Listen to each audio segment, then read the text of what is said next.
на области во тоа ќе имате можност да се убедите и самите, се разбира доколку останете до крајот на денешната емисија. Покрај редовната настава во училиште, изминатиот период беа реализирани голем број на проектни активности. Нешто повеќе за тоа ќе поразговараме со професорката по биологија Маја Христовска. Може да поздравиме се еден аплауз. Маја, добар ден и добре ни дојдовте најнапред. Да, благодарам за убавата најава. И најпрво да посакам еден добар ден и убав ден на сите. Како што веќе кажавте, во нашето училиште се реализираат голем број на проекти, како и други активности, кои што најчесто имаат едукативен карактер, меѓутоа често се случува и да имаат и хуманитарна основа. Јас денес би спомнала неколку од нив. Тоа е секако проектот Мировно образование, кој што е во организација на првата детска амбасада Меѓаши.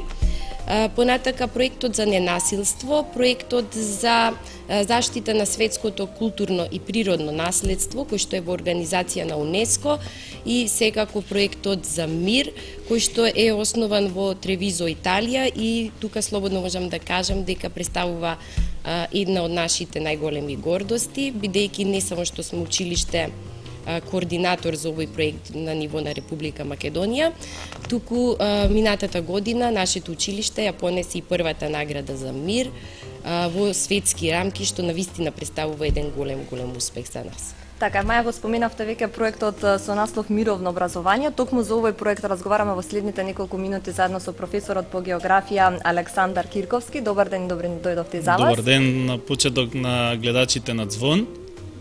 Па вака, проектот за Мировно образование е пилот проект кој го спроведува детската амбасада Меѓаши и вклучени се за почеток 3 училишта покрај нас, Средното медицинско училиште и гимназијата Никола Карев. Така, на кој начин се реализираше проектот и на кој начин всушност беа вклучени самите ученици? Па вака, прво започнавме со една цел, бидејќи мировното образование ги промовира мирот и ненасилството како едни основни човекови вредности, а сведоци сме дека во училиштата и тоа како насилството е присутно, не само оние видливи форми физичкото насилство, туку сите форми на насилство, и дојдовме до идеја дека дефинитивно мировното образование е потребно да стане дел од формалното образование, од формалниот образовен процес. И за почеток започнавме со неколку тренинзи за нас професорите, затоа што сите ние сме стручњаци во различни области, но директно никогаш не сме биле вклучени во мировното образование. И за среќа, за брзо време, после неколку тренинзи со стручно обучени тренери, Ана Битолјану и Блерим Јашари, дојдовме до едно ниво да и ние можеме да се бавиме веќе со оваа работа. Па следеше формирање на младински клубови во секој училиште и можам да кажам дека барем до сега за нешто повеќе од половина година мировните клубови функционираат на нивото кое очекувавме тоа да биде. Така, споминавте што е она што го научија професорите, нели, но што е она што го научија учениците преку нивното учество во рамките на овој проект? Така, значи учениците започнувајќи од најразлични работилници во училиштето на тема комуникации, конфликти, мирно решавање на конфликти, видови на насилство, препознавање на насилството, научија многу работи за мирот, за изградбата на мирот и колку е тој важен во секое општество. И освен овие работилници учествувавме и во низа други активности, форум театар, танц театар, кои ги изведувавме по повод Светскиот ден на човековите права, понатаму делевме флаери по повод Светскиот ден на борба против насилство врз жената и ред други активности за некои самите ученици ќе ни кажат нешто. Така, целта на проектот веќе ја споменавте, аз ќе ве прашам што мислите вие, ја остваривте ли целта на проектот? Целта не може се уште да кажеме дека е остварен, ова е еден долгорочен проект.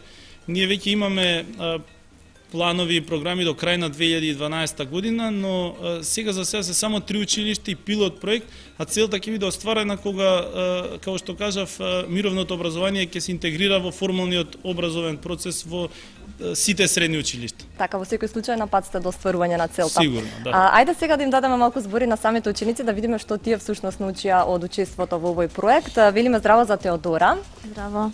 Теодора, кажи ми на кој начин бевте вие вклучени, што се правевте во рамките на овој проект? Епа, значи, како што кажа професорите, ние во рамките на проектот Мировно образование, ние имаме и Денс театар, од кој подготовките за Денс театарот се одвива во Крушево со професорот Александар и професорката Афродита. Ние таму изведувавме многу ритмички точки и се трудевме да ја патиме по раката. Исто така имаше и многу други соученици што ни помогна за Денс театарот. Така, Денс театар звучи навистина интересно. Нешто повеќе за тоа ќе ни каже и Тамара. Повели Тамара? Епа, Танц театарот е проект на Меѓаши. Танцот, преку танцот ние сакавме да ги представиме насилствата и да пренесеме порака. Имавме, значи, подготовките се одвиваа во Крушево, еден преубав викенд. Времето го искористивме максимално. Исто така имавме, овој проект е целина од многу идеи.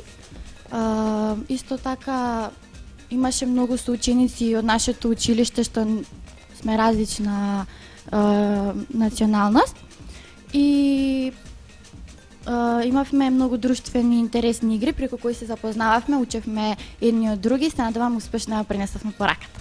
Така, добро, кажете ми, еве вие како ученици во средно училиште, сведоци ли сте на таква агресија помеѓу младите, помеѓу вас, помеѓу вашите соученици? Се случуваат ли такви непријатни случувања во вашето училиште? Во нашето училиште имаше порано неколку инциденти, но сега работејќи со мировниот клуб веќе полека се намалуваат тие, мислам драстично се намалуваат и скоро со еден збор можеме да кажеме веќе ги нема воопшто. Така. Добро, велиме здраво сега за Јана. Може микрофонот да стигне. Јана, кажи ми, јас го прашав професорот, меѓутоа ќе ве прашам и вас, кој е вашето мислење, дали успеавте да остварите целта на проектот, допревте ли до младите на некој начин? Мислам дека допревме до младите, дека преку нашиот танц тие сватија нашата порака и дека насилството не е решавање на не се решава проблемите, дека сепак имавме многу малку време, но сепак ќе се потрудиме уште повеќе да го направиме, да допреме до повеќе. Како што веќе кажавме, во рамките на овој проект имавте можност да научите многу нови работи, нешто повеќе за тоа ќе ни каже Стефанија. Стефанија, што е она што го научивте? Па преку овој проект нашата цел беше да пренесеме многу мисли во контекст на мир и тоа што е толеранција. Неколку од нив се посветени токму на нашата генерација, па така би издвоила неколку каде што зборуваме за тоа што е став и што е толеранција. Секој човек треба да поседува во себе толеранција, бидејќи таа се пренесува преку комуникација и слобода на мислењето. Секако треба да го прифатиме фактот дека луѓето по самата природа се различни, поинакви. Мислам дека овие мисли преку театарот и нашиот мировен клуб ќе успееме да успееме. Така, одлично, мислам дека овој проект заслужува аплауз, така? Сега